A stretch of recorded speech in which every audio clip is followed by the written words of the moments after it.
Hello दोस्तों। आज मैं बताने वाली हूँ आपको हनुमान जी और एक सच्चे भक्त की कहानी। यहाँ एक ऐसे भक्त की कहानी है जो मध्य प्रदेश में एक छोटे से गांव में रहता था और उनका नाम रामदीन था।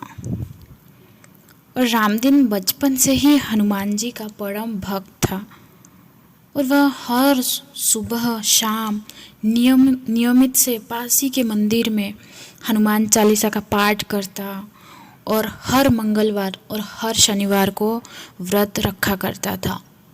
और अब आई रामदीन की परीक्षा की घड़ी। रामदीन एक गरीब किसान था और एक साल उसके क्षेत्र में भयंकर सूखा पड़ गया और सारी फसलें सूख गई। और रामदीन पर साहूकार का बहुत कर्ज हो गया था और अब साहूकार उसे बहुत परेशान करने लगा था और घर में खाने तक के लाले पड़े थे।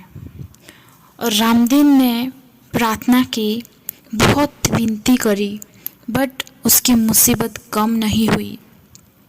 एक रात वह बहुत दुखी होकर मंदिर में हनुमान जी की मूर्ति के सामने बहुत रोने लगा। हे प्रभु, हे पवन सुत हनुमान, मैं बचपन से आपकी सेवा करता आया हूँ, पर आज जब मुझे आपकी सबसे ज़्यादा ज़रूरत है तो आप मेरी पुकार क्यों नहीं सुन रहे हैं? क्या मेरी भक्ति में कोई कमी रह गई? निराश में आकर उसने फैसला किया कि अगर कल तक उसे कोई रास्ता नहीं मिला तो वह अपने प्राण त्याग देगा। और उसके बाद हनुमान जी के जो चमत्कार हुए, अगली ही सुबह जब रामदीन मंदिर में बैठा था तभी वहाँ एक तेजस्वी वृद्ध व्यक्ति आया। उसके चेहरे पर एक अद्भुत शांति और एक आभा थी।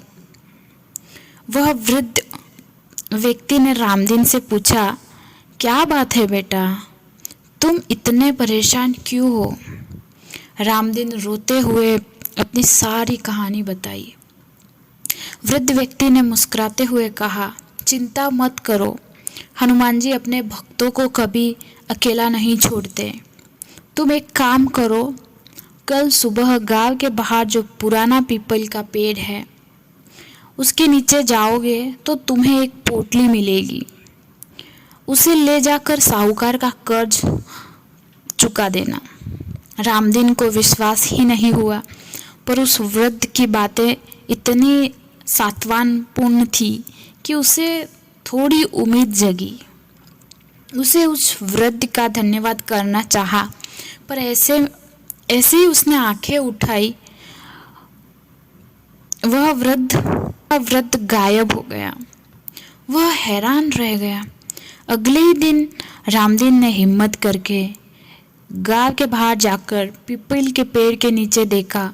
सचमुच वहाँ एक पुरानी लाल कपड़े की पोटली रखी थी और उसने पोटली खोली तो उसने उतने ही सोने के सिक्के थे जितना उसे कर्ज चुकाने के लिए चाहिए था। रामदीन की आंखों से आंसू बहने लगे।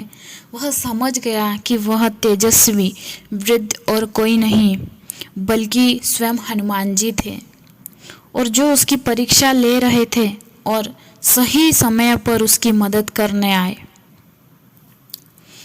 रामदीन ने तुरंत जाकर साहूकार का कर्ज चुकाया और बाकी बचे पैसे से फिर से खेती करना स्टार्ट किया।